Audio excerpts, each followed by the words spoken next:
Good morning Telangana. నేను సంగప్ప. ఈరోజు అన్ని పత్రికలు కూడా ఇంటర్నేషనల్ న్యూస్ని ఒకటి బ్యానర్గా తీసుకున్నాయి. నిన్న ఫ్రాన్స్లో ఉగ్రదాడి జరిగింది. ఫ్రాన్స్లో నీస్ నగరంలో ఒక లారీతో తొక్కించి జనాన్ని చంపేశారు. అక్కడ ఒక ఉగ్రవాది చంపేశాడు. ఒక ఉగ్రవాది, దానికి సంబంధించిన వార్త ఉంది. 84 మంది చనిపోయారు, చాలామంది 100కు పైగా మంది గాయపడ్డారు ఆ ట్రక్తో తొక్కించినటువంటి ఆ సంఘటనలో. దానికి సంబంధించిన వార్త అన్ని పత్రికలు కూడా బ్యానర్గా తీసుకున్నాయి. ఇక మన రాష్ట్ర వార్తలకు విషయానికి వచ్చినట్టయితే సీఎం కేసీఆర్ నిన్న ఢిల్లీ వెళ్ళారు. ఈరోజు ఢిల్లీలో ప్రధాని ఆధ్వర్యంలో అంతర్రాష్ట్ర మండలి భేటీ ఉంది. ఆ భేటీకి సీఎం కేసీఆర్ కూడా హాజరవుతున్నారు. దానికి సంబంధించిన వార్త ప్రధానంగా ఉంది. అదే ఆ మీటింగ్లో మన రాష్ట్రాలకు సంబంధించిన అంశాలు ఏమైనా చర్చకు వస్తాయి. ఆ తర్వాత కూడా కేసీఆర్ ఎల్లుండి నుంచి జరగబోయేటువంటి పార్లమెంట్ సమావేశాల్లో రాష్ట్ర ఎంపీలకి దిశానిర్దేశం చేయబోతున్నారు. రాష్ట్ర అంశాలను ఏ విధంగా పట్టుబట్టాలి, ఏ విధంగా పరిష్కారం కోసం ప్రయత్నం చేయాలనే విషయం పైన అది ప్రధానంగా ఉన్నటువంటి ఇంకో వార్త. ఆ తర్వాత నిన్న సీఎం కేసీఆర్ ఈ మొక్కల హరితారానికి సంబంధించి రివ్యూ చేశారు. కేవలం మొక్కలు నాటితేనే కాదు, దాన్ని సంరక్షించిన తర్వాతనే మనం సంబరం చేసుకోవాలి. మొక్కలు నాటే ప్రతి ఒక్కరు కూడా దాన్ని సంరక్షించాల్సిన బాధ్యతను తీసుకోవాలని చెప్పారు. దాంతోపాటు కలెక్టర్లకి పూర్తి బాధ్యత పెట్టారు. పెట్టిన ప్రతి మొక్క పెరగాల్సిందే అని చెప్పారు. దానికి ఎవ్రీ వీక్ రివ్యూ చేయండి అని చెప్పారు. అది కూడా ప్రధానంగా ఉన్నటువంటి ఇంకో వార్త. ఇంకోటి తెలంగాణ అంశానికి సంబంధించి తెలంగాణ రుచులు ఇప్పుడు ఇక్కడ నుంచి విశ్వవ్యాప్తం కానున్నాయి. రాష్ట్ర ప్రభుత్వం ఒకటి వంటల పరిశోధన కేంద్రం ఏర్పాటు చేసి రాష్ట్ర సాంస్కృతిక శాఖ ద్వారా దానికి బాగా ప్రాచుర్యం కల్పించాలని చెప్పి ప్లాన్ చేస్తుంది. దానికి సంబంధించిన వార్త కూడా ప్రధానంగా ఉంది. ఈరోజు జరగబోయేటువంటి అంతర్రాష్ట్ర మండలి సమావేశం, ఆ తర్వాత పార్లమెంట్లో రాష్ట్రం యొక్క స్ట్రాటజీ, ముఖ్యంగా మన అపరిష్కృతంగా ఉన్నటువంటి సమస్యల పరిష్కారం కోసం ఎలా ఉండబోతుంది, ఈ అంశాన్ని ప్రధానంగా ముందుకు తీసుకుందాం. ఈ అంశంపై మాట్లాడడం మనతో టీఆర్ఎస్ నుంచి ఎంపీ బాల్క సుమన్ గారు, టీడీపీ నుంచి పాల్వాయి రజనీ కుమార్ గారు, బీజేపీ నుంచి పాదూరి కరుణ గారు, కాంగ్రెస్ నుంచి మాజీ ఎంపీ మల్లు రవి గారు మనతో ఉన్నారు. బాల్క సుమన్ గారు, ఈరోజు జరగబోయే మీటింగ్లో నిజానికి కొన్ని వాళ్ళ కేంద్రానికి సంబంధించిన ఎజెండా ఉంది. మన రాష్ట్రానికి సంబంధించినటువంటి అంశాలు కూడా చర్చకు వచ్చే అవకాశం ఉందా, ప్రస్తావించే అవకాశం ఉందా? తర్వాత ఈ రాష్ట్రానికి సంబంధించి చాలా అంశాలపైన రాష్ట్రం మెతకగా ఉంది, అందుకే పరిష్కారం కాలేదని చెప్పి మన న్యాయమూర్తులకు సంబంధించిన ఆందోళనపై ప్రతిపక్షాలన్నీ మీరేం చేయబోతున్నారు ఎల్లుండి నుంచి? ఈరోజు ఎన్డీసీలో డెఫినెట్ ఎజెండాను బట్టే చర్చ జరుగుతుంది. ఆ ఎజెండాలో ఉన్నటువంటి అంశాలు మాత్రమే చర్చకు వచ్చే ఆస్కారం ఉంది. అయినా ముఖ్యమంత్రులకు వారి సమస్యల్ని, వారి రాష్ట్రాలకు సంబంధించినటువంటి సమస్యల మీద ఏమన్నా మాట్లాడే అవకాశం కనుక ప్రధానమంత్రి గారు ఇస్తే డెఫినెట్ అన్ని రాష్ట్రాల ముఖ్యమంత్రులు రాష్ట్రాల సమస్యలను ఏకరువు పెట్టేటటువంటి ఆస్కారం ఉంది. ఎందుకంటే చాలా సంవత్సరాల తర్వాత జరుగుతున్నటువంటి సమావేశం కాబట్టి డెఫినెట్గా అన్ని అంశాలు ప్రధానమంత్రి దృష్టికి పోవాలనేటటువంటి ఆలోచనలు ముఖ్యమంత్రులు ఉంటారు కాబట్టి అది సహజం. రెండవది, మీరు అంటున్నది పార్లమెంట్ సమావేశాల్లో ఖచ్చితంగా మేము ఏ వ్యూహం అనుసరించాలో, ఏ రకంగా పోవాలనేది రేపు కూడా ఎంపీలతో ముఖ్యమంత్రి గారి సమావేశం ఉంది ఢిల్లీలో. అదే కాకుండా సోమవారం నాడు ఆర్థిక శాఖ మంత్రి అరుణ్ జైట్లీ గారితో సమావేశం ఉంది. ఎఫ్ఆర్బిఎం రుణ పరిమితి పెంపు తర్వాత కూడా దానికి సంబంధించినటువంటి ఇంకా ఏం రాలేదు. సో దాని విషయంలో కూడా అరుణ్ జైట్లీ గారిని కలిసే అవకాశం ఉంది. అదేవిధంగా నీటిపారుదల రంగంలో ఇరు రాష్ట్రాలకు సంబంధించినటువంటి ముఖ్యంగా కృష్ణా జిల్లాల విషయంలో కొంత ఆంధ్రప్రదేశ్తో మనకు కొన్ని సమస్యలు ఉన్నటువంటి ధర్మిల ఉమాభారతి గారిని కూడా కలిసే అవకాశం ఉంది. అదేవిధంగా యాదాద్రి పవర్ ప్లాంట్ పర్యావరణ అనుమతుల కోసం పర్యావరణ శాఖ మంత్రి కొత్తగా వచ్చినటువంటి అనిల్ దవే గారిని కలిసే ఆస్కారం ఉంది. అదేవిధంగా హెచ్ఆర్డి మినిస్టర్ ప్రకాష్ జావడేకర్ గారిని కూడా కలిసేటటువంటి ఆస్కారం ఉంది. సో రాష్ట్రానికి సంబంధించినటువంటి సమస్యల విషయంలో, సమస్యల పరిష్కారం విషయంలో టీఆర్ఎస్ పార్టీ ఎన్నడూ మెతకగా లేదు, మెతకగా ఉండదు. ఇన్ఫ్యాక్ట్ ఉండకుండా చాలా ఎక్కువగా పార్లమెంట్ వేదికగా కొట్లాడినటువంటి చరిత్ర మాకుంది. భవిష్యత్తులో డెఫినెట్గా ఆ పంతాల ముందుకు పోతాం. ముఖ్యంగా హైకోర్టు విభజనకు సంబంధించినటువంటి సమస్య అది టీఆర్ఎస్ చేతిలో పరిష్కారం అయ్యేటటువంటి సమస్య కాదు. మేము మొదటి నుంచి పార్లమెంట్ వేదికగా ఎంపీలను పోరాటం చేస్తూ ఉన్నాం. ప్రధానమంత్రి గారిని కలిసినాం, అప్పుడు లా మినిస్టర్ సదానంద గౌడ గారిని కలిసినాం, అంతకుముందు రవిశంకర్ ప్రసాద్ అంటే వారిని కలిసినాం. అదేవిధంగా గతంలో ఫ్లోర్ ఆఫ్ ది హౌస్ మాకు అష్యూరెన్స్ కూడా ఇచ్చి కేంద్ర ప్రభుత్వం మాట తప్పింది. సో ఇప్పటి సమావేశాల్లోనైనా మాట నిలబెట్టుకుంటుందేమో అనేటటువంటి నమ్మకం మాకుంది.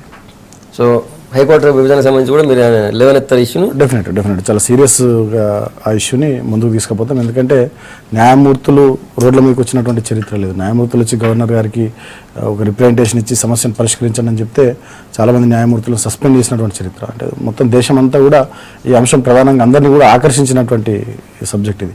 గతంలో ఛత్తీస్గఢ్, ఉత్తరాఖండ్, జార్ఖండ్ విడిపోయినప్పుడు 2 years లోపలనే హైకోర్టు విభజన పూర్తయింది. బట్ ఇక్కడ చంద్రబాబు నాయుడు గారి పద్ధతి, ఆంధ్రప్రదేశ్ ప్రభుత్వం అనుసరిస్తున్నటువంటి పద్ధతి వల్ల తెలంగాణ మీద హైకోర్టును అడ్డం పెట్టుకుని పెత్తనం చేయాలనేటటువంటి వల్ల దుర్మార్గ విధానం కనబడుతూ ఉంది. సో దానివల్ల హైకోర్టు విభజన జరగట్లేదనే నా భావన. దానికి చిన్న చట్ట సవరణ, కాన్స్టిట్యూషన్ అమెండ్మెంట్ కూడా అవసరం లేదు. ఏపీ రీఆర్గనైజేషన్ యాక్ట్లో సెక్షన్ 31లో కాల పరిమితి పెట్టినట్టయితే అది ఇమీడియట్గా రాష్ట్రపతి గారు నోటిఫై చేస్తే అయిపోతుంది. కాబట్టి దానికోసం డెఫినెట్గా పార్లమెంట్లో మేము కూడా పట్టుబడతాం. రైట్. మళ్ళీ గారు మీరు ఇంతకుముందు ఢిల్లీలో రాష్ట్ర ప్రభుత్వ ప్రతినిధిగా కూడా ఉన్నారు. ఇప్పుడు చెప్పండి, నిజానికి కూడా ఈ మీటింగ్లోను ఆ తర్వాత రేపటి పార్లమెంట్ సమావేశంలో కూడా ఈ సమస్య పరిష్కారం అయ్యే అవకాశం ఉందా? ముఖ్యంగా హైకోర్టు విషయానికి వచ్చినట్టు మీ ప్రతిపక్షాలని అందులో కాంగ్రెస్ కూడా ప్రధానంగా ఉంది. రాష్ట్ర ప్రభుత్వం సీరియస్గా తీసుకుంటే ఇష్యూ ఎప్పుడో సాల్వ్ అవుతుండే అనేది వాళ్ళు ఏం చేశామో చెప్పారు. ఇంత ముఖ్యంగా ఈ హైకోర్టు విభజన గురించి జడ్జెస్ కూడా స్ట్రైక్ చేసే పరిస్థితి, రోడ్డుకి ఎక్కే పరిస్థితి మరి అందరూ అడ్వకేట్స్ అంతా తెలంగాణ నుంచి చేశారు. ఇది ఒక హైకోర్టు అనేది రాజ్యాంగంలో ముఖ్యమైనటువంటి ఒక అంగం, కాన్స్టిట్యూషనల్ బాడీ. ఇటువంటి బాడీని మనం చాలా జాగ్రత్తగా సున్నితంగా మెయింటైన్ చేయాల్సిన పరిస్థితి ఉన్నప్పటికీ కూడా జడ్జెస్గా ఉన్నటువంటి వాళ్ళు కూడా ఆ విధులకు హాజరు కాకుండా చేసే పరిస్థితి వచ్చింది. ఎందుకు వచ్చిందంటే తెలంగాణలో ఉన్నటువంటి వేకెన్సీలు అన్నిట్లో కూడా తెలంగాణ రాష్ట్రం ఏర్పడి 2 సంవత్సరాలు అయిపోయిన సందర్భంలో కూడా ఆంధ్రప్రదేశ్కి సంబంధించినటువంటి వాళ్ళని ఇక్కడ అలాట్ చేశారు. కాబట్టి భవిష్యత్తులో మళ్ళీ వీళ్ళకి ఏమాత్రం అవకాశం లేని పరిస్థితి వస్తుంది. తెలంగాణ రాష్ట్ర ఉద్యమంలో ఈ లాయర్స్, జడ్జెస్ వీళ్ళంతా తెలంగాణకు సంబంధించిన వాళ్ళంతా కీలక పాత్ర పోషించారు. మరి తెలంగాణ వచ్చిన తర్వాత కూడా ఎందుకు రావటం లేదనేది ఒక ఉద్యమంలాగా వాళ్ళు ముందుకు వచ్చారు. అప్పుడు దాంట్లో అన్ని పార్టీలు కూడా వాళ్ళకి సపోర్ట్ చేసినాయి. ఎక్కడ తెలంగాణలో ఉన్నటువంటి కాంగ్రెస్ కానీ, బీజేపీ కానీ, లేకపోతే టీఆర్ఎస్ కానీ. ముఖ్యమంత్రి గారు కూడా మేము జంతర్ మంత్రి దగ్గర కూర్చుంటున్నామని చెప్పారు. దాని తర్వాత అయిపోయింది. అయితే దీని మీద supreme court judge, high court judge chief జస్టిస్తో మాట్లాడి సుప్రీంకోర్టు చీఫ్ జస్టిస్ ఒక ఫార్ములా చెప్పాడు. దాని మీద వాళ్ళు ఆఫ్ చేశారు, చర్చలు జరుగుతున్నాయి. కానీ ఇంకా అవేం బయటికి రాలేదు. ముందు ఉద్యోగాలకు సంబంధించిన దాని మీద ఏం నిర్ణయం తీసుకున్నారో తెలియలేదు. రాజకీయంగా నిర్ణయం తీసుకోవాలంటే ప్రధానంగా నిర్ణయం తీసుకునేటటువంటి అధికారం ప్రధానమంత్రి గారు, ఆయన దగ్గర ఉన్నటువంటి లా మినిస్టరు వాళ్ళు ఉంటారు. ఇవాళ ఈ ప్రధానమంత్రి దగ్గర ముఖ్యమంత్రుల మీటింగ్ జరుగుతుంది. ఒక్కొక్క ముఖ్యమంత్రిని మాట్లాడేటటువంటి అవకాశం ఇస్తారు. బహిరంగంగా ఆ మీటింగ్లో మాట్లాడతారు. తర్వాత వ్యక్తిగతంగా మాట్లాడుకునేటటువంటి ఈ వెసులుబాటు కోసమే ఈ రాజ్యాంగపరమైనటువంటి అవకాశం పెట్టారు. అందువల్ల ఇది మొట్టమొదటి హైకోర్టు గురించి మనం జంతర్ మంత్రి దగ్గర కూర్చునేదానికంటే ముందు ప్రధానమంత్రి దగ్గర మాట్లాడి ఆయన ఏం చేస్తున్నాడు, లేక లాయర్ ఈ లా మినిస్టర్ ఏం చేస్తున్నాడు, వీటి మీద కొంత కాన్సన్ట్రేట్ చేసిన తర్వాత వారు అప్పుడు విననప్పుడు వారు ఇప్పుడు ఉన్నటువంటి టీఆర్ఎస్ ముఖ్యమంత్రి గారు అఖిలపక్షం అన్ని పార్టీలు సపోర్ట్ చేస్తున్నాయి. కాబట్టి వాళ్ళతో మాట్లాడి దాన్ని ఒక ఉద్యమం లాగా చేసినప్పుడు తప్పనిసరిగా సాధించే అవకాశం ఉంది. చెప్పా వినటం లేదు, వాళ్ళ మీద వీళ్ళ మీద వాళ్ళు చెప్పుకోవటం కాకుండా మనం ఇప్పుడు తెలంగాణ రావటానికి ఇస్తారని ఎవరు ముందుకు రాలేదు. ఇవ్వరని చెప్పేటటువంటి పరిస్థితుల్లోనే ఇవ్వాలనేటటువంటి కార్యక్రమం ఉద్యమంలాగా తీసుకున్నటువంటి టీఆర్ఎస్ పార్టీ కానీ, ఆనాడు తెలంగాణలో ఉన్నటువంటి పార్టీలన్నీ ఏ రకంగా ఉద్యమ బాట పట్టి దాన్ని సాధించేదో 2 సంవత్సరాలు అయింది. కాబట్టి దాని మీద తప్పనిసరిగా రైల్వే కోచ్ సెంటర్ ఉంటుంది, రైల్వే కోచ్ ప్రొడక్షన్, దాని గురించి కూడా ఇప్పుడు మాట్లాడాలి. 2 సంవత్సరాలు అయింది. అది ఇంత ముందు ఉంది, విభజన చట్టంలో కూడా ఉంది, దాన్ని సాధించాలి. అదే కాకుండా కృష్ణా జలాల గురించి కూడా పెద్ద ఎత్తున విభజన మీద ప్రాబ్లం జరుగుతుంది. దాని మీద కూడా ఇప్పుడు ప్రధానమంత్రి గారి దృష్టిలో, అందరు ముఖ్యమంత్రి దృష్టిలో మాట్లాడితే అక్కడ ఆంధ్రప్రదేశ్కి సంబంధించిన ముఖ్యమంత్రి ఉంటారు. వీరు ముందు మాట్లాడితే వారు ముందు మాట్లాడితే వీరు సమాధానం చెప్పేటటువంటి అవకాశం ఉంటుంది. తర్వాత ఇది మనకు ఒక జాతీయ ప్రాజెక్టుగా ఇంతకుముందు మన ప్రాణహిత చేవెళ్ళ పేరు మార్చారు. అది లేకపోతే ఇంకో ప్రాజెక్ట్ పేరు మారితే ప్రాజెక్టు పొందా ఆ ప్రాజెక్టుకి జాతీయ హోదా కావాలనే దాన్ని సాధించేటటువంటి అక్కడ వాళ్ళు కావాలంటున్నారు.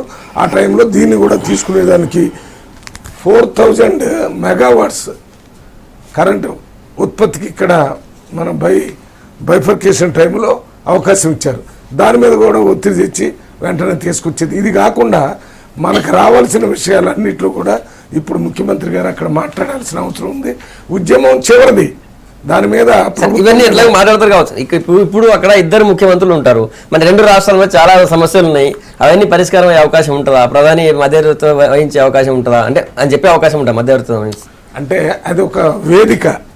ఆ వేదిక ద్వారా డైరెక్ట్గా అటు మనకి రిఫరీ లాగా ప్రధానమంత్రి గారు సమస్యల గురించి చెప్పేదానికి ముఖ్యమంత్రులు అక్కడ పోతారు.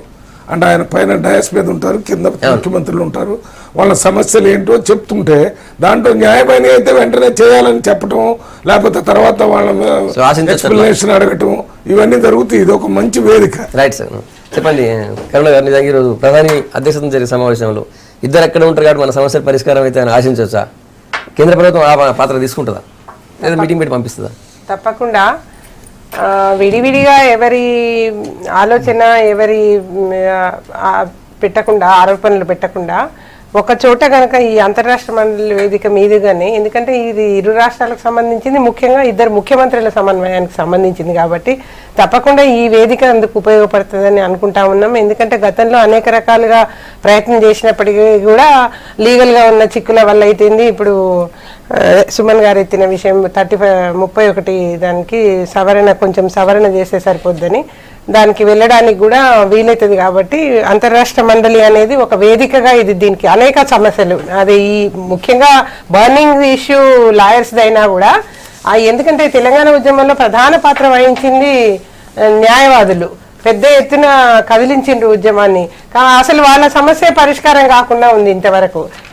ఇంతకు ముందే దీన్ని ప్రధాని దృష్టికి అనేక మార్లు తీసుకెళ్లాల్సి ఉండే, ఆలస్యమే జరిగింది. ఇంకా కూడా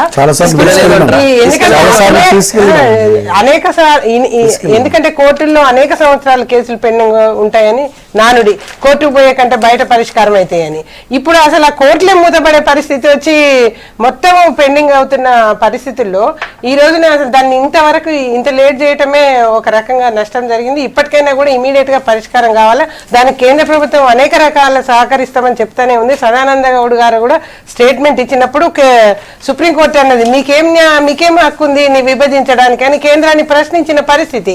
కాబట్టి దీనికి ఇద్దరు సీఎంలను కూర్చోబెట్టి ఒక సహకార ధోరణిలో జరగాల్సిన అంశం ఇది.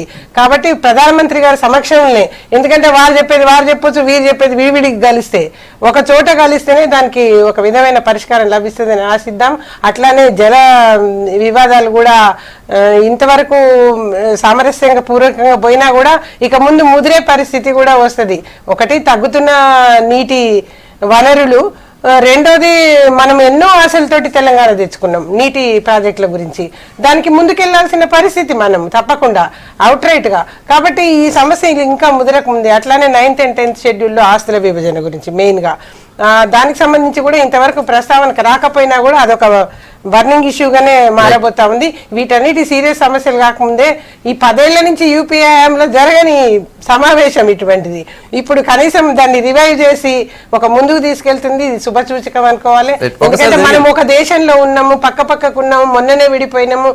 తగాదాలు లేకుండా పరిష్కారం అయితే మాత్రం చాలా సంతోషించవచ్చు. కేంద్రం దానికి తప్పకుండా సహకారం, కేంద్రం బాధ్యత కూడా తీసుకుంటా ఉంది. రజనీ గారు మీరేం ఎక్స్పెక్ట్ చేస్తున్నారు ఈ సమావేశం నుంచి, ఎట్లా చూస్తారు? అంటే ఇప్పుడు అందరూ ఇద్దరు ముఖ్యమంత్రుల మధ్యలో మోడీ గారు కూర్చొని ఒక పరిష్కారం చేస్తే బాగుంటుందని ఇరు రాష్ట్రాలు కూడా ఆలోచిస్తున్నటువంటి పరిస్థితి. ముఖ్యంగా గత 10 సంవత్సరాల తర్వాత అంతర్రాష్ట్ర అంటే అన్ని ముఖ్యమంత్రులతోనే సమావేశం ఏర్పాటు చేసి సమస్యల మీద పరిష్కారాని కోసం ఒక దిశగా అడుగులేస్తున్న సందర్భంలో ప్రధానమంత్రి మోడీ గారిని అభినందించాల్సిందే. గతంలో కూడా కరువు మీద కూడా ముఖ్యమంత్రులతో విడివిడిగా సమావేశమయ్యి అక్కడ ఉన్నటువంటి పరిస్థితులను తెలుసుకున్నటువంటి పరిస్థితి. అదే రకంగా ఈరోజు కూడా ఆ రకంగా ముందుకు పోతున్నటువంటి పరిస్థితి. ముఖ్యంగా ఇది ఒకటి అభినందనీయమైనటువంటి విషయంగా చెప్పుకోవాలి. ఇంకా చెప్పేది ఏంటంటే ఇక్కడ అంటే ప్రతిసారి హైకోర్టు విభజనలో చంద్రబాబు నాయుడు అడ్డుపడుతున్నారనే విధంగా మాట్లాడుతున్నప్పుడు బాధేస్తుంది. ఎందుకంటే ఇప్పుడు ఒకవైపు ఏమో ఏపీ రీఆర్గనైజేషన్ దాంట్లో ఉన్నటువంటి 31Dలో స్పష్టంగా అక్కడ టెన్యూర్ అనేది పెట్టలేదనేది మనం ఒకవైపు చెప్పుకుంటూ, ఒకవైపు ఏమో చంద్రబాబు నాయుడు మోకాలు అడుగుతున్నాడని చెప్తే అది హాస్యాస్పదంగా ఉంటుంది. కాబట్టి కంప్లీట్గా ఎవరికైనా కూడా మన గవర్నర్ గారు కూడా కొంచెం పెద్ద తరహాగా వెళ్ళి మాట్లాడిన, అదే అఫీషియల్గా అయితే మనకి ఏం మాట్లాడిన అనేది బయటికి రాకున్నా కూడా ఈ విషయాలు చర్చించారని మనం అనుకోవచ్చు.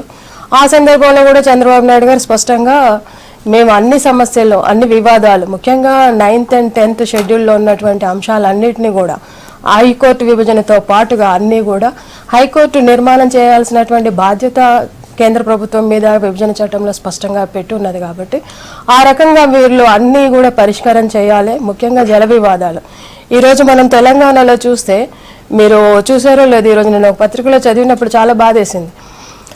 అసలు పంటలు ఏ రకంగా తగ్గిపోతున్నాయి మన తెలంగాణలో, పర్టికులర్గా తెలంగాణలో ఈరోజు అంటే తినే ఆహార పదార్థాలు అంటే వరి కానీ, ధాన్యాలు కానీ, తృణధాన్యాలు కానీ ఇవన్నీ కూడా ఈరోజు తగ్గిపోయింది. దాదాపు 12% ఈరోజు ఇరిగేషన్ లేకపోవడం వల్ల, అంటే సౌలభ్యం లేకపోవడం వల్ల, కరువుతోని గతంలో చూసిన దానికి ఈ రోజుకి చాలా పెద్ద ఎత్తున సంగప్ప గారు చాలా వేరియేషన్ ఉంది. అంటే జలాలు అంటే జల వివాదాలు త్వరగా పరిష్కారం అయ్యి మన వాటా ఎంతో అంటే ఇచ్చేసిన తర్వాత వీళ్ళు ఈరోజు కాళేశ్వరము రీడిజైన్ చేసి దాని జాతీయ ప్రాజెక్టుగా బీజేపీ వాళ్ళు ఆమోదిస్తారో లేదో మనకు ఒక డౌటే అది. ఎందుకంటే ప్రాణహిత చేవెళ్ళ అనేది నిర్మాణం చేసినప్పుడు అది ఒక జాతీయ ప్రాజెక్టుగా ఆ రోజు ఉమాభారతి గారు కూడా యాక్సెప్ట్ చేసినటువంటి పరిస్థితి.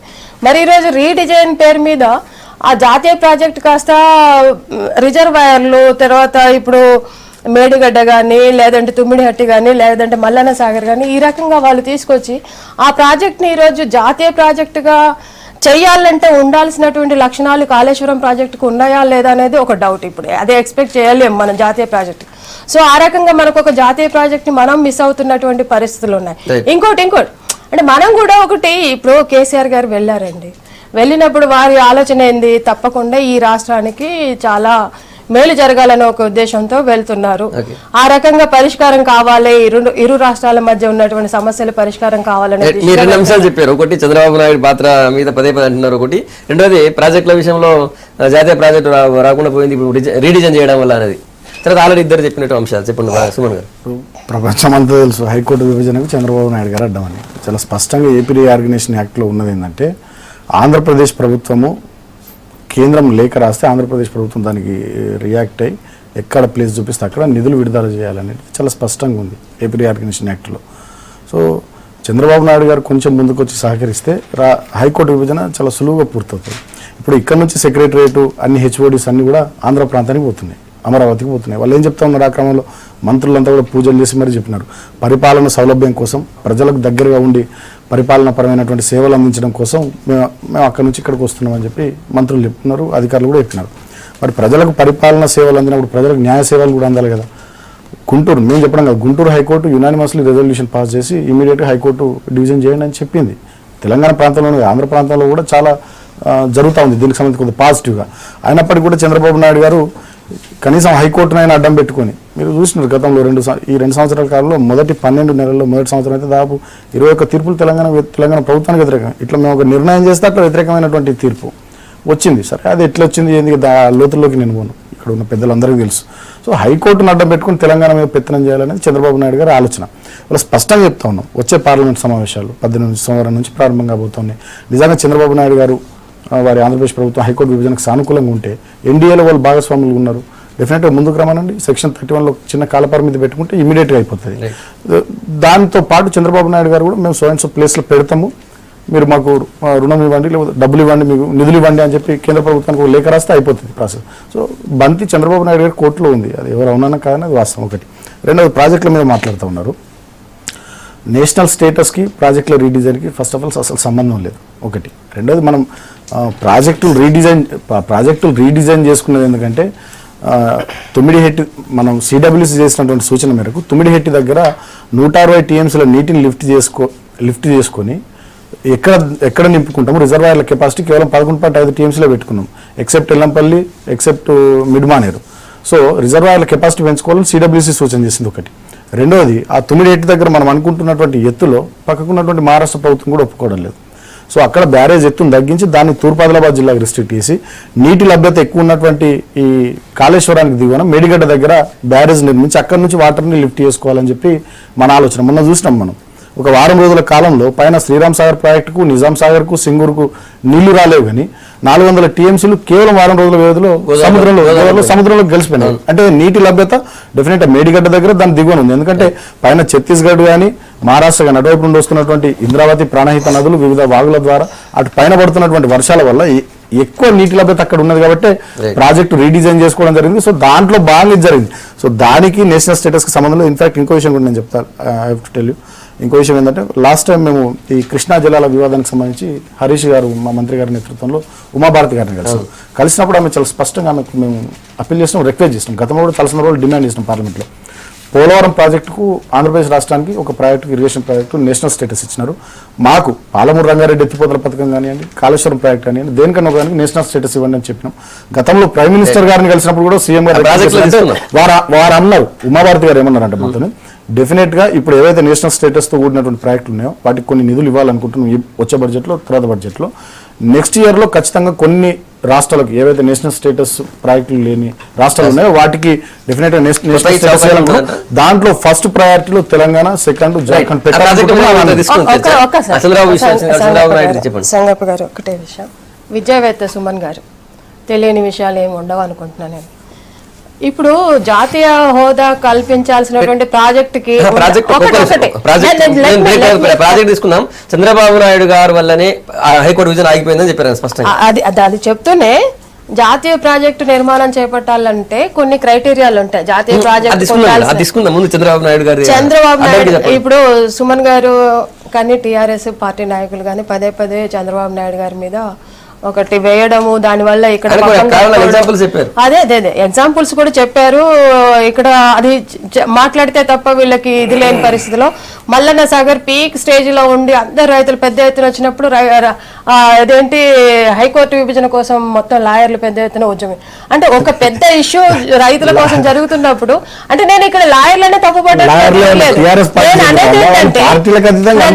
చంద్రబాబు నాయుడు గురించి మీరు మాట్లాడతారు, మీరు స్పష్టంగా ఒకవైపు ఏం చెప్తున్నారు, 31D లో మన విభజన చట్టంలో ప్రకారం ఉన్నాడు, దాని ప్రకారం 10 years అనే ఉన్నది తప్ప ఒక 10 year అని లేదు. ఇంతకాలంలోనే ఎత్తేయాలని లేకపోవడం వల్ల ఇది ఎవరు సవరించాలి? ఆ రోజు ఉన్నటువంటి కాంగ్రెస్ పార్టీ అన్న దాంట్లో ఇంక్లూడ్ చేసి ఈ టైం లోపల హైకోర్టుని విభజన చేసి పంపించాలి, ఫలానా గుంటూరులోనా ఫలానా కర్నూలులోనా అని చెప్పేసి వాళ్ళు ఆ రోజు మెన్షన్ చేసి కనుక నిధులు కనుక రిలీజ్ చేసి ఉంటే ఈ రోజు ఈ ప్రాబ్లం ఉండేది. అగైన్ ఈ రోజు ఉన్నటువంటి బీజేపీ పార్టీ 2.5 సంవత్సరాలు 3 సంవత్సరాలు అవుతుంది కేంద్ర ప్రభుత్వంలో. వాళ్ళే మేము ఎన్డీఏ ప్రభుత్వంలో భాగస్వామ్యంలో అయినా మా వల్లనే ప్రభుత్వం అయితే నడవట్లేదు కేంద్రంలో. ఎందుకంటే వాళ్ళు ఉన్నటువంటి పార్టీ కాబట్టి ఈ రోజు చంద్రబాబు నేనేమంటున్నానంటే చంద్రబాబు నాయుడు గారు పదే స్పష్టంగా చెప్తున్నారు 9th 10th షెడ్యూల్లో ఉన్నటువంటి ఆస్తుల పంపకాల విషయాలు, హైకోర్టు విభజన విషయం, నీటి పంపకాల విషయాలు ఇవన్నీ కూడా స్పష్టంగా మీరు క్లియర్ గా ఇవ్వండి అని ఆయన కోరుతున్నాడు. దాన్ని మీరు ఉపయోగం ఇరు చంద్రబాబు నాయుడు గారు ఇంకొక ముడి పెట్టిండు మొన్న గవర్నర్ గారు. ముడి అనేది కాదు సోదరా, ఇప్పుడు దానివల్ల మన ఇద్దరికి కూడా అంటే మన 2 రాష్ట్రాలకు కూడా ఉపయోగమే. గవర్నర్ గారు మాట్లాడినటువంటి సందర్భంలో చంద్రబాబు నాయుడు గారు ఏమేమి మాట్లాడినారు అవన్నీ అన్ని పత్రికల్లో వచ్చినాయి, టీవీలలో కూడా వచ్చింది. హైకోర్టు విభజన కంటే ముందు ప్రభుత్వ రంగ సంస్థల విభజన జరగాలి, నీటి పంపకాలకు సంబంధించినటువంటి సమస్యలు పూర్తి కావాలి, మిగతా అన్ని అయిపోయిన తర్వాత చివరికి హైకోర్టు విభజన అని చెప్పి వారు ముడిపెట్టి దాని సమస్యను కొంత జట్లం చేసినారు. అంటే వారి ఉద్దేశం వల్ల ఈ ప్రభుత్వ రంగ సంస్థల విభజన, అదేవిధంగా నీటి పంపకాల విభజన ఇది కొంత టైం పడుతుంది కాబట్టి డెఫినెట్గా అది అయ్యేంత వరకు హైకోర్టు విభజన విషయంలో ముందుకు పోవద్దనేది చంద్రబాబు నాయుడు ఆలోచన ఉంది. చెప్పండి అండి, ఆలోచనలో ఉన్నారు. ఇప్పుడు నిజంగా కూడా ప్రభుత్వ రంగ సంస్థల విభజనలో 9th 10th షెడ్యూల్ ప్రభుత్వ రంగ సంస్థల విభజనలో మొదటి నుంచి ఈ ప్రభుత్వం సానుకూల ధోరణితో ఉంది. మా చీఫ్ సెక్రటరీ గారు ఇప్పటికి దాదాపు 7-8 సార్లు ఆంధ్రప్రదేశ్ చీఫ్ సెక్రటరీ గారితో మాట్లాడినారు. చాలా పాజిటివ్ ధోరణితో మేము ఉన్నాం. అక్కడ వాళ్ళు ముడిపెడుతున్నది ఏంది, హైదరాబాద్లో ఉన్నటువంటి వివిధ ప్రభుత్వ రంగ సంస్థల భూములు కూడా దాంట్లో వాళ్ళకు ప్రమేయం ఉంది, భాగస్వామ్యం ఉంది అని చెప్పి మాట్లాడుతూ ఉన్నారు. అంటే ప్రభుత్వ రంగ సంస్థల విభజన విషయంలో నిజంగా కూడా మనం మాట్లాడుకుంటే మరి విశాఖపట్నంలో ఉన్నటువంటి ప్రభుత్వ రంగ సంస్థల భూముల్లో తెలంగాణ ప్రభుత్వానికి వాటా ఉంటుందా? విజయవాడలో ఉన్న ప్రభుత్వ రంగ సంస్థల భూముల విషయంలో తెలంగాణకు వాటా ఉంటుందా? సో అదొక జటిలమైన సమస్య. అంటే వాళ్ళది ఎట్లున్నదంటే వాళ్ళది ఒక సమస్య పరిష్కారం విషయంలో చిత్తశుద్ధి లేదు. సమస్యలు పరిష్కరించాలనే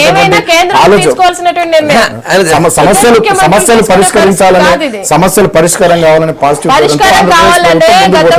సమస్యలు జటిలం కావాలి, దాని మీద రాజకీయం నడవాలి, ఆంధ్రప్రదేశ్ లో మా పబ్బం గడవాలనే ఆలోచనతో చంద్రబాబు గారు ఒకటి. రెండోది ఇందాక వారు మాట్లాడిందానికి ఒకటి చిన్న క్లారిఫికేషన్. లాయర్లు మొన్న కార్యక్రమాలు, ధర్నా కార్యక్రమాలు, నిరసన కార్యక్రమాలు చేసినటువంటి లాయర్లు టీఆర్ఎస్ పార్టీకి సంబంధించిన రవి గారు ప్రాజెక్టులకు సంబంధించి ఇంతకుముందు ఏది మన జాతీయ హోదాకు సంబంధించి చర్చ వచ్చింది. సుమన్ గారు అంటారు ఖచ్చితంగా జాతీయ హోదా సాధిస్తాం, ముందైతే కొన్నింటి ప్రకటించారు, ఇంకో దాంట్లో ఇస్తామని చెప్పి ఉమాభారతి గారు కూడా చెప్పారంటారు. కానీ బీసీసీ అంటున్నారు మీ పార్టీ నుంచి ప్రాజెక్టులో రీడిజైన్ చేస్తూ ఎన్ని చేస్తారని కుంభకోణాల కోసం రీడిజైన్ చేస్తున్నారు.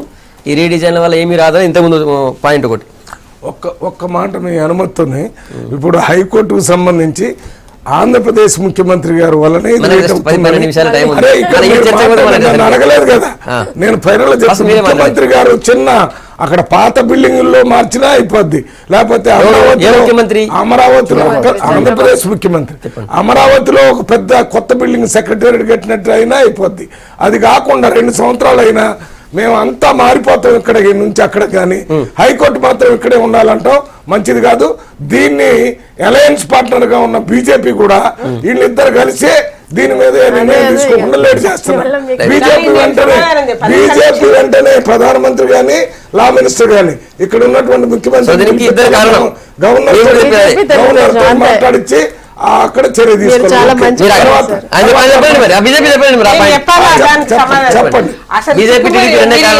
మీరు ఇందాక అన్నారు సుమన్ గారు, ఈ చిక్కుముడి అంతా చంద్రబాబు, అసలు చంద్రబాబు కూడా కాదు, కాంగ్రెస్ పార్టీ పెట్టిన చిక్కుముడి ఇది. కాంగ్రెస్ పార్టీ ఒక 14 ఏళ్ల కాలంగా ఇక్కడ ఉద్యమం జరుగుతుంటే కేంద్రంలో కాంగ్రెస్ ఉంది, ఇక్కడ కాంగ్రెస్ ఉంది. విభజన చట్టం రూపొందిస్తున్నప్పుడు అనేక సార్లు శ్రీకృష్ణ కమిటీ అని, ఈ కమిటీ, ఆ కమిటీ, దాంట్లో ప్రధానంగా న్యాయవాదుల డిమాండ్, అక్కడి నుంచే పోరాటం మొదలైన సందర్భంలో దాని గురించి క్లారిటీ లేకుండా విభజన చట్టం రూపొందించి ఇవాళ కొట్టుకుంటే మళ్ళీ మేము 3వ తలకాయ వచ్చి ఏలు పెడదామనే రకంగా రాజకీయ వ్యూహం ఎక్కువ ప్రదర్శించారు.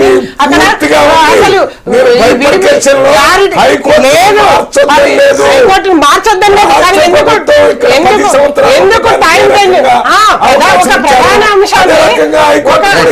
ఒక ప్రధాన అంశాన్ని ఎందుకు నిర్లక్ష్యం చేస్తున్నారు? ఒక ప్రధాన అంశాన్ని ఎందుకు టైం పెండింగ్ ఎందుకు పెట్టలేదు? అన్ని చిక్కుపెట్టి ఈ రోజు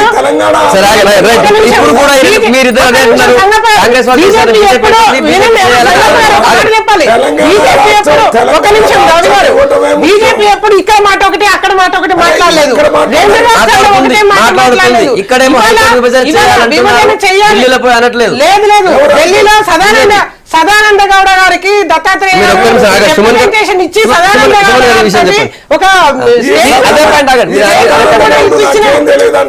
ఒక స్టేట్మెంట్ ఇచ్చినాము. మేము ఒక స్టేట్మెంట్ కూడా ఇప్పించినాం. ఆంధ్రప్రదేశ్ ప్రభుత్వం ఇమీడియట్ గా హైకోర్టు ఏర్పాటు చేసుకోవాలి, దానికి కేంద్రం సహకరిస్తుంది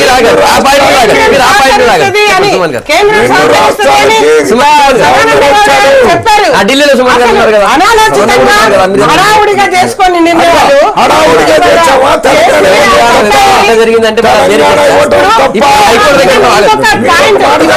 ఆంధ్రప్రదేశ్ ప్రభుత్వాన్ని అడుగుతా ఉన్నాము, కేంద్రం నుంచి కావచ్చు, బీజేపీ నుంచి కావచ్చు, తెలంగాణ నుంచి కావచ్చు. ఇవాళ ఎందుకు మీరు ఉద్యోగస్తుల్ని తరలించినప్పుడు మీరు కోర్టు ఎందుకు ఏర్పాటు చేసుకోవాలి? కోర్టు ఏర్పాటు చేస్తే కేంద్రం సహకరిస్తుంది, నిధులు కూడా ఇస్తాము మేము, హైకోర్టు బిల్డింగ్ అని కూడా కేంద్రం నుంచి స్టేట్మెంట్ ముఖ్యమంత్రులతో మాట్లాడాలి. అన్న గారు చెప్పిన దాంట్లో కూడా వాస్తవం ఉంది. నిజంగా ఆనాడు ఏపీ రీఆర్గనైజేషన్ యాక్ట్ లో కాలపరిమితి కాంగ్రెస్ కనుక పెట్టుంటే అసలు ఈ సమస్య వచ్చేది ఉత్పన్నమే కాదనేది వారనేమాట ఒకటి. సరే వారు తప్పు చేశారు కాంగ్రెస్ కాలపరిమితి పెట్టకపోవడం కాంగ్రెస్ పార్టీ తప్పు హైకోర్టు విభజనకు సంబంధించి. ఇప్పుడు మీరు అధికారంలో ఉన్నారు, 2 ఏళ్ళు అయింది. మేము గడిచిన 4-5 పార్లమెంట్ సమావేశాల్లో చాలా తీవ్రంగా పోరాటం చేసినాం. ఒక సందర్భంలో ఒక 7 రోజులు వరుసగా ట్రెజరీ బెంచెస్ పక్కన నిలబడ్డాం. పార్లమెంట్లో అది రికార్డు.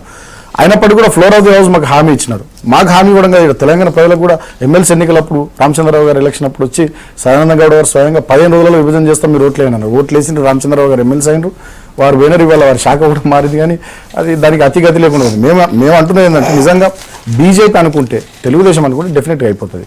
బీజేపీ కనుక కేంద్రం కనుక చొరవ తీసుకొని ఖచ్చితంగా చంద్రబాబు నాయుడు గారిని చాలా విషయాల్లో ఒప్పించినట్టు ఈ విషయంలో కూడా ఒప్పిస్తే పెద్ద సమస్య ఏం కాదు. కాకపోతే బీజేపీ అనుకోవడంలోనే అంత ఉంది. బీజేపీ అనుకోకుండా ఉండడానికి అక్కడ పెద్ద మనిషి ఢిల్లీలో ఎవరు ఉన్నారో మన అందరికీ తెలుసు. సో ఢిల్లీలో ఎవరు పెద్ద మనిషి ఉన్నారో మన అందరికీ తెలుసు. కాబట్టి ముందర పడతలేదు. అయినా కూడా వీ హోప్ ఈ పార్లమెంట్ సెషన్ లో డెఫినెట్ గా దానికి ఒక పరిష్కారం వస్తుందని మేము పాజిటివ్ గా ఆలోచిస్తున్నాం. తప్పకుండా కేంద్రము ప్రకటించినప్పుడే, కేంద్రము సదానంద గౌడ గారు స్టేట్మెంట్ ఇచ్చినప్పుడే అనాలోచితంగా చెప్పాలి, అక్కడ ఏర్పాటు చేసుకోండి, కేంద్రం నిధులు కూడా సహకరిస్తుంది అని చెప్పడం జరిగింది. రెండోది కోర్టు, సుప్రీంకోర్టు ఇన్వాల్వ్ అయి చెప్పింది కేంద్రంతో మీకేం హక్కు ఉంది హైకోర్టుని విభజించడానికి, అదే ఆ కోర్టు డైరెక్షన్ లో నడవాల్సిన అవసరం అని, అది ఆ రకంగా ముందుకు సుప్రీంకోర్టు ముఖ్యమంత్రుల సమన్వయంతోనే ఇమీడియట్ గా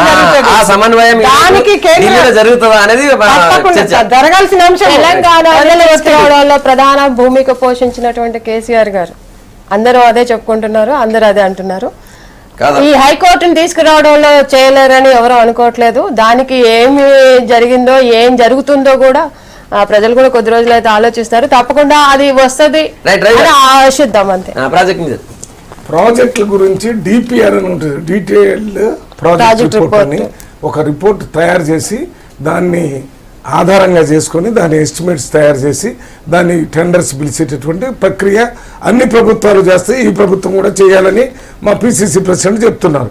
ఇప్పుడు మీకు పాలమూరు రంగారెడ్డి ఉంది, అది ఏ డిపిఆర్ మీద చేస్తున్నారో ఇప్పటికీ అర్థం కావట్లా. వారానికి ఒకసారి 20,000, 30,000, 35,000, ఇప్పుడు 47,500. ఏంటిది ఏ డిపిఆర్? ఎప్పటికెప్పుడు మారుతుంది? రోజు మారేటటువంటి డిపిఆర్ ఉంటే దానికి ఒక శాస్త్రీయ పద్ధతుల్లో జరగాల. ఈ డబ్బులన్నీ కూడా టెండర్స్ ద్వారా మరి అధికార పార్టీ నాయకులకు చేరేదానికి ఉపయోగపడటం కోసం జరుగుతుందా, లేకపోతే ఆ ప్రాంతంలో అదే ప్రశ్నించారు. దీన్ని ట్రాన్స్పరెంట్ ప్రశ్న ఎక్కడానికి సమాధానం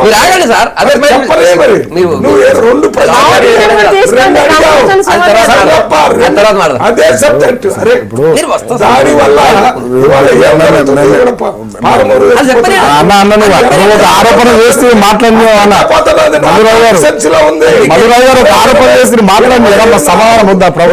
అడిగింది నువ్వు అన్న కాదు, ఆయన చెప్పాలి, నీకు చెప్పాలా, ప్రజలకు తెలియాలా.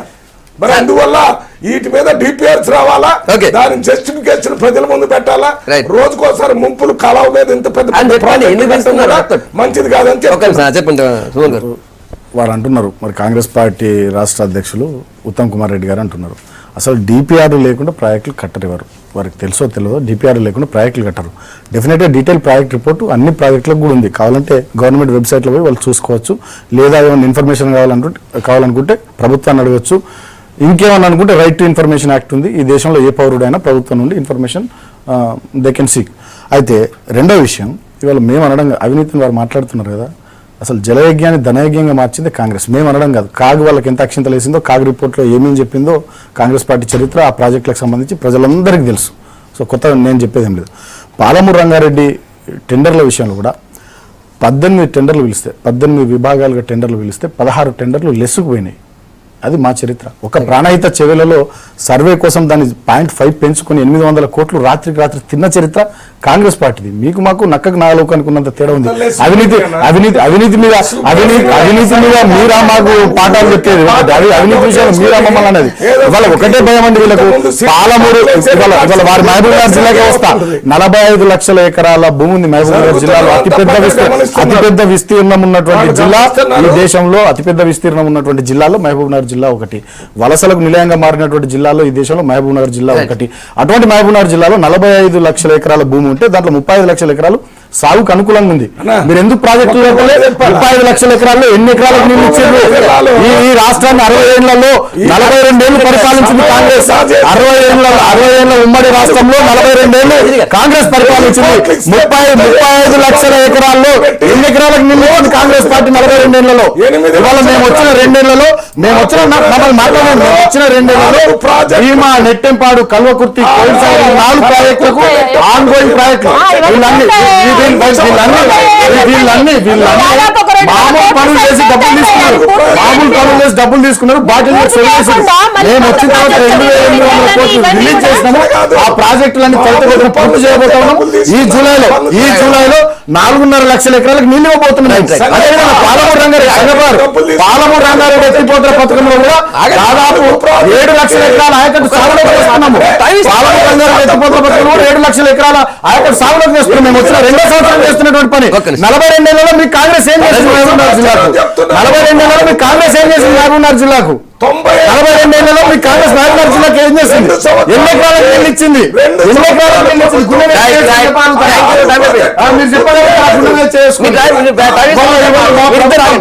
సంగపల్లి మా ప్రభుత్వం 1330 టీఎంసీ అలొకేషన్ కృష్ణా గోదావరిలో తెలంగాణకు కాళేశ్వరం ప్రాజెక్టు ద్వారా ఉత్తర తెలంగాణ, మధ్య తెలంగాణ, పాలమూరు రంగారెడ్డి ఎత్తిపోతల పథకం, ఢిల్లీ ద్వారా దక్షిణ తెలంగాణ.